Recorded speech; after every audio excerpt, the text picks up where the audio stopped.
Assalamualaikum warahmatullahi wabarakatuh. Saya Pratiwi Rida Anissa. Di sini saya akan mempresentasikan mata kuliah perkembangan anak usia dini. Perkembangan masa prenatal yang pertama. Prenatal adalah periode perkembangan pertama jangka kehidupan manusia dan secara biologis hidup dimulai pada waktu ini. Periode ini dimulai pada waktu yaitu konsep dari ovum oleh sel sperma dan berakhir pada waktu kelahiran. Menurut pendapat yang masyhur, rentang waktu tersebut adalah 9 bulan 10 hari atau 280 hari.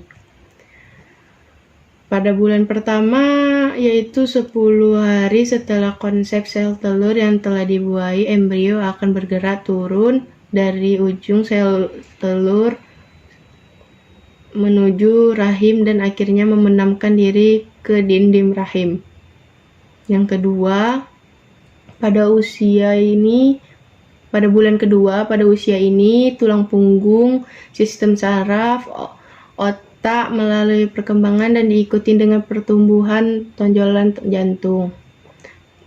Pada bulan ketiga, di mana bentuk janin semakin mirip dengan bentuk bayi, saat ini janin relatif aman dari infeksi. Bulan keempat itu yaitu kerangka janin berkembang semakin proporsional. Kaki lebih panjang dari tangan, rambut kepala bertambah tebal, mulai tumbuh bulu-bulu mata, dan kini berat janin kira-kira 100 gram. Pada bulan kelima, yaitu memasuki minggu ke-16, janin mulai mengisap jari jempolnya. Kemampuan mengisap dan menelan berfungsi sebagai awal belajar janin terhadap keterampilan makan kemudian hari. Pada bulan ke-6 ini melalui tes stetoskop, yaitu suatu metode deteksi dengan menempelkan telinga di perut ibunya. Pada Jurnal Pendidikan Anak 134 usia dini Form 01 nomor 2 Desember 2020 34 diketahui bahwa detak jantung bayi bisa didengar. Detak jantung ini berkisaran 159 per menit. Pada bulan ke-7 pada usia ini bobot janin semakin bertambah berat dan berisi. Rambut halus masih tampak di sekujur tubuhnya. Paru-paru dan otak janin belum berkembang sempurna, tetapi saraf dan jaringan saraf sudah berfungsi. Pada bulan ke-8 pada usia ini janin terlihat lebih montok dan hampir memenuhi rahim sehingga ibu merasa sesak.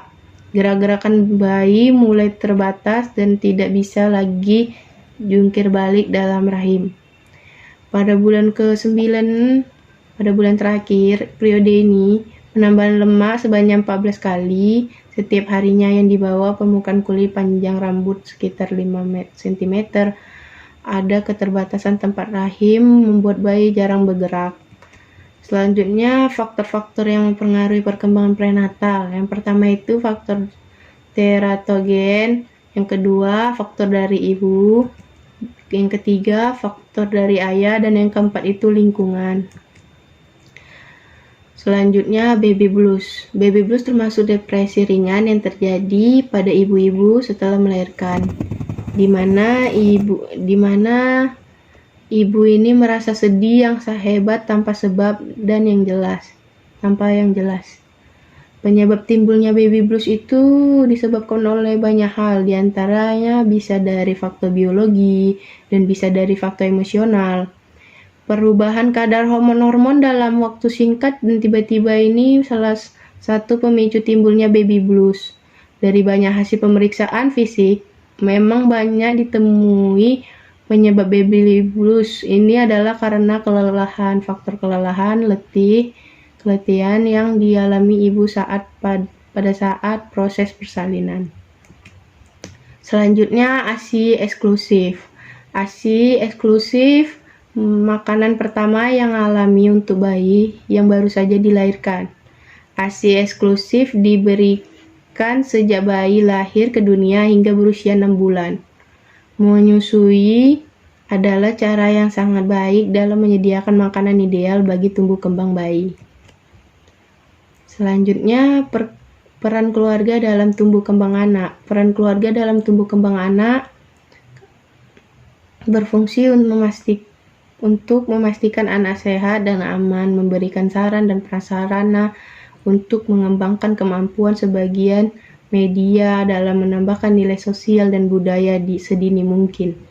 Jadi hubungan antara anak itu sangat penting untuk membangun kepercayaan terhadap orang lain dan diri sendiri. Selanjutnya, perkembangan fisik dan kognitif. Pada masa usia dini, anak mengalami masa keemasan, the golden years, yang merupakan masa di mana anak mulai peka atau sensitif untuk menerima berbagai rangsangan. Yang pertama, aspek fisik. Perkembangan motorik merupakan perkembangan mengendali gerakan jasmaniah melalui kegiatan pusat syaraf, urat syaraf, dan otot terkoordinasi.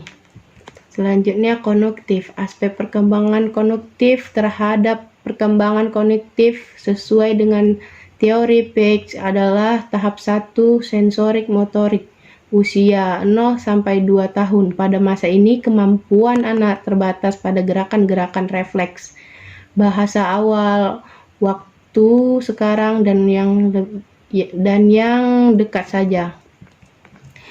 Selanjutnya, yang terdapat dalam sensori motorik itu ketika anak pada usia 0 sampai 2 tahun, anak belajar dengan menggunakan kemampuan sensorik dan motorik, tidak melibatkan bahasa.